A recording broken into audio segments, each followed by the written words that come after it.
Hello, YouTube Nation. Welcome back for another top 10 action figure list. This time we are doing the top 10 best G.I. Joe, the good guys, action figures. We are going from the years of 1982 to 1994. So that is my personal vintage collection of the old stuff of what I had when I was a kid. And so that's what I'm going to go with right now is 1982 to 1994. And no rhyme or reason. And you want to talk about a hard one because there are so many figures to narrow this down to 10. So I'm sure we're going to disagree on some. I need you to send me a comment down below which ones you thought I'm just nuts on that are on my list and which ones should be on the list. All right, enjoy. All right, let's start off the hardest list so far with number 10, Topside. Remember, these are for figures only. I like this figure because he looked like Marty McFly when I was a kid. He looked like just a badass guy with a life jacket that had a machine gun and some rocket launchers. And more of a Back to the Future vibe for me as a cartoon, or as a action figure.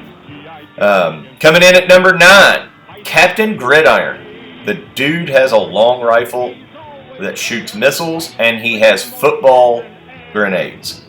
As a kid, that is the best toy combination. If it was more basketball, B-Lob would have been better, but I'll take a football guy doing it.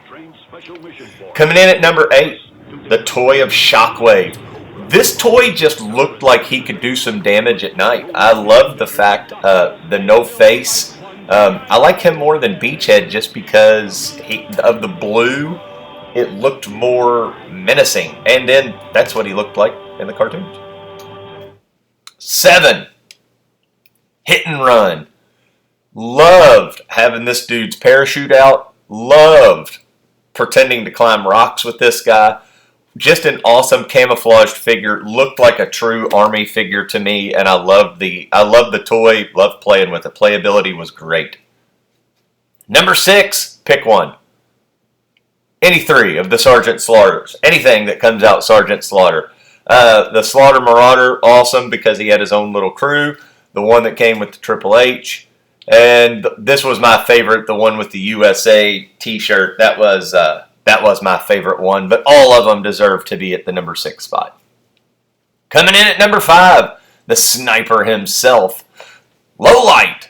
Again, he just looks like has that dark, menacing look, the big long rifle, and I really enjoyed having him tucked away somewhere else when I played with him so he could take out Cobra Troopers. Coming in at number 4, Snake Eyes, but we're going to go version 2 of Snake Eyes. I like this one where he got his animal. He had a lot of weapons, and it looked more cartoonish that way than it did the old version, which I really enjoyed. Coming in at number 3, everybody's favorite doofus, Bazooka. Again, Bazooka looked like in the face, because I watched a lot of military documentaries as a kid because of my dad. He looked in the face like a guy, but then he looked like he came home and was just rooting on his favorite football team. But I loved the figure because it was just so big and just so unique. Coming in at number 2, Spirit. I want to talk about a neat figure. Just a Native American figure. He had that going for him, which I really did enjoy, and had a lot of accessories, and he had a cool bird. I mean, come on, he had Spirit. How do you not like Spirit coming in to be able to play with? And number 1 for the top 10 G.I. Joe figures for me is Fastral. Dude's in like a jumpsuit. He had this cool visor that went down. He's got a backpack that shot missiles. Everything about him just looked cool as a toy, and the playability was great. And you could lose, which I think almost everybody did, some of the accessories, and he was still playable. All right, that is my top 10 G.I. Joe action figures from 1982 to 1984. Like, share, comment, let me know where I messed up. Peace out, home skillets.